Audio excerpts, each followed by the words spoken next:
Marie Gilson, bonjour. Bonjour. Vous êtes socio-esthéticienne à Arlon. Sudinfo vous avez donné la parole il y a quelques mois. Vous évoquiez alors un manque de moyens et d'espace pour travailler correctement à la clinique d'Arlon afin de dispenser vos soins aux femmes qui ont eu un cancer du sein. Un article qui a changé pas mal de choses pour vous. Oui, notamment au niveau de la clinique où maintenant je dispose d'une chambre pour pouvoir donner les soins, ce que les patientes apprécient énormément, étant donné que ça correspond pour elles à une bulle de bien-être dans les protocoles de soins.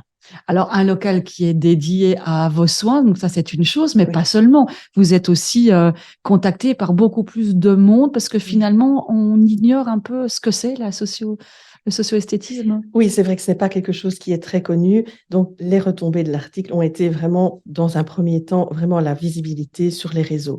Donc, c'est vrai que les gens m'ont contacté pour savoir en quoi consistaient les soins et de ce fait-là, se sont inscrites pour participer aux soins bénévoles à la clinique. Donc, vous avez eu pas mal d'appels depuis la Belgique, mais pas seulement. Oui, voilà, exactement. Pour mon institut à Luxembourg, j'ai maintenant le label Onco-esthétique puisque je peux, outre ma clientèle, recevoir également des patientes. Alors, quand les femmes arrivent dans votre espace de travail, que ce soit à la clinique d'Arlon ou à Luxembourg, il y a une grande attente de leur part.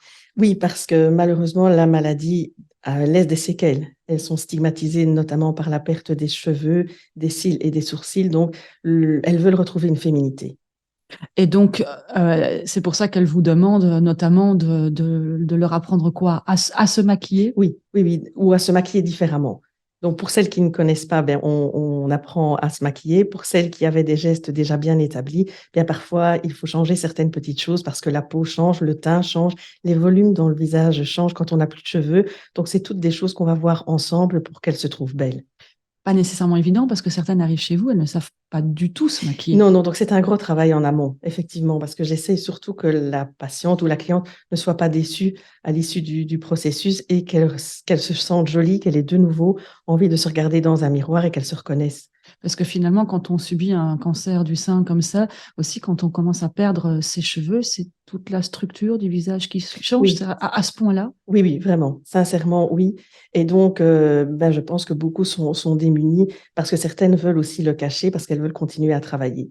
Donc, voilà, le port du foulard est en général quelque chose qui stigmatise un petit peu. Donc, on essaie de travailler aussi avec des perruques quand elles en ont pour le résultat le plus naturel possible. Merci Marie Gilson Avec pour votre plaisir. témoignage.